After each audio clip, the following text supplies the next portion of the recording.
They came at dawn, not because dawn meant anything to them, but because they knew it mattered to humans.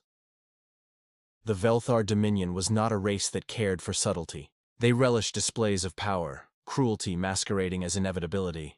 Their fleet hung above the colony of Arden V, a jewel of the outer colonies, a place where humanity's stubborn dreamers had carved forests, rivers, and homes out of a once-dead rock. Generations had grown there, building cities of steel and glass under a warm, engineered sky. Children played in gardens, elders told stories of Earth beneath holographic stars, and farmers turned barren soil into abundance. The Velthar destroyed it all. Without warning, their warships opened fire. Towers crumbled like sand. Fields burned. The skies were blackened by bombardment as plasma rains fell. Millions screamed as their world was peeled away piece by piece. The alien commanders laughed, their voices hissing through the comms they had hijacked, forcing their language into every human ear. You plant yourselves where you do not belong. You breed like vermin, spread like rot. Learn now, the Dominion does not share. It wasn't war, it was extermination. The Velthar called it a demonstration. They wanted the galaxy to see. Humanity, new to the stars, daring to claim space that had been under Dominion oversight for centuries, needed to be taught its place. So Arden V was made into fire and ash. When the bombardment ceased, only fragments of cities remained, half-buried corpses in the rubble, and a smattering of survivors hidden deep underground in shelters the Velthar could not be bothered to find. Above, the alien fleet drifted away, satisfied, mocking as they broadcast their decree across human channels. Return to your cradle, fragile species, or be erased, as these have been erased. The Velthar believed it was finished. They could not have been more wrong. Arrogance of the Dominion celebrated Arden V's destruction as if it were sport. Their generals feasted, their admirals drank deep, their emperors boasted.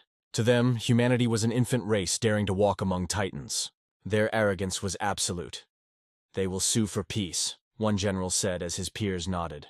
The humans are weak. They value their children too much to fight a war they cannot win. Another sneered, mandibles clicking. Civilized species do not retaliate. They plead. They negotiate. They mourn. The humans will do the same. They have no teeth. In their great halls, in their fortress worlds, the Velthar laughed at Earth. They mocked the burning ruins of Arden V, displaying hollows of smoldering craters as trophies.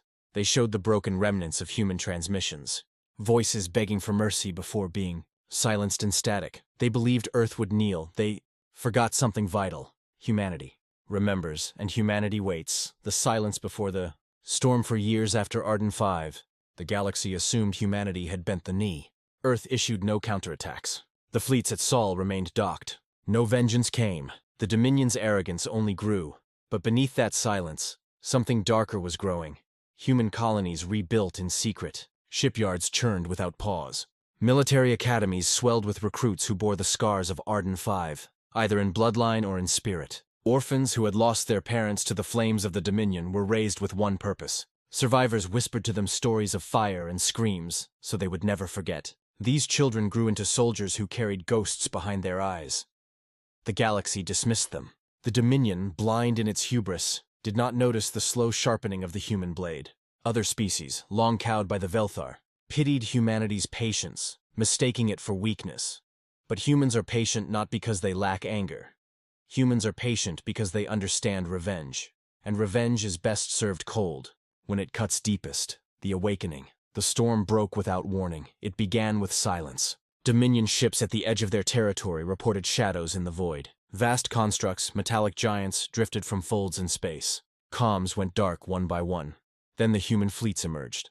Not fragile escorts, not scattered corvettes, but dreadnoughts, the likes of which the galaxy had never seen. Black-hulled, bristling with weapons, engines burning like caged suns. Their arrival was not announced by words, but by the soundless shattering of Dominion stations in precise, merciless strikes. When the Velthar demanded identification, the only reply was a broadcast in a dozen alien tongues. We are the children of Arden V. We have come for our ancestors. The galaxy trembled. The Dominion, for the first time in centuries, felt fear. The retribution. The war that followed was not war. It was erasure. The Dominion had armies, fleets, fortresses spread across 100 systems. Humanity did not engage them in honorable battle. Humanity did not negotiate. Humanity burned them. Human carriers unfolded like leviathans, spilling legions of dropships onto Dominion worlds. Soldiers clad in black armor marched through alien streets, their banners marked not with symbols of conquest, but with the names of fallen colonies. Arden 5, Luna Envoy, Titan's Reach. They carried rail cannons that tore through chitin and steel, flamethrowers that reduced Dominion shrines to ash. Orbiting fleets rained kinetic strikes, rods of tungsten descending like the fists of gods. Cities crumbled into molten plains. Fortress walls split like paper. Suns themselves were eclipsed by the sheer number of human vessels, blotting out day with the shadow of vengeance. Velthar admirals tried to rally. They sent fleets 10 times the size of human squadrons. Yet again and again they were annihilated. Human war doctrine was simple: strike without mercy, destroy utterly, leave nothing standing. On one broadcast, a Dominion commander begged for terms. His words were drowned by static as a human officer cut across the feed. There are no terms, only balance. You took our children. Now we take yours. Then the transmission ended in fire. The fall of gods, the Dominion had always considered themselves untouchable, ancient rulers whose word was law. They called themselves gods among lesser races. But against humanity their crowns burned, their thrones shattered. On their capital world, the sky itself became a grave. Human dreadnoughts descended in waves, their engines screaming across the atmosphere. Velthar temples, where emperors had ruled for 1,000 years, collapsed under orbital strikes. The great statues of their forebears cracked and fell, shattering into dust. Human boots thundered through palaces that had never been breached. In the Grand Council chamber, Dominion lords screamed as soldiers of Earth advanced, faces hidden behind black visors, weapons gleaming. No mercy, no hesitation. The Dominion had once demanded humanity kneel. Now they knelt instead, only to be executed where they groveled. Entire bloodlines were cut. Fleets that had survived for centuries were turned to drifting debris. Vaults of treasure, artifacts, and archives all burned. Humanity was not content to win. Humanity was intent on making the Dominion forgotten. The aftermath. When it ended, silence fell across the stars. The Velthar Dominion was no more. Their fleets were ash, their worlds were ruins. Their name became a warning, the galaxy whispered.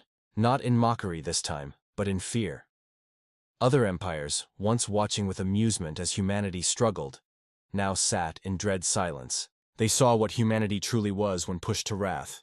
They saw the orphans of Arden 5 return not as beggars, but as executioners. The surviving Velthar, scattered and broken, told stories in hushed tones of human fleets that blotted out suns, of soldiers whose eyes glowed with the memory of fire, of a vengeance so absolute it erased gods from existence. Among humanity, there were no celebrations, no parades, no cheers, only remembrance.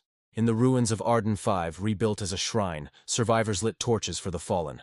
Children knelt before walls of names, whispering promises to ancestors they had never met. Promises kept in fire and blood. The galaxy understood then. Humanity's patience is vast, but their vengeance is infinite.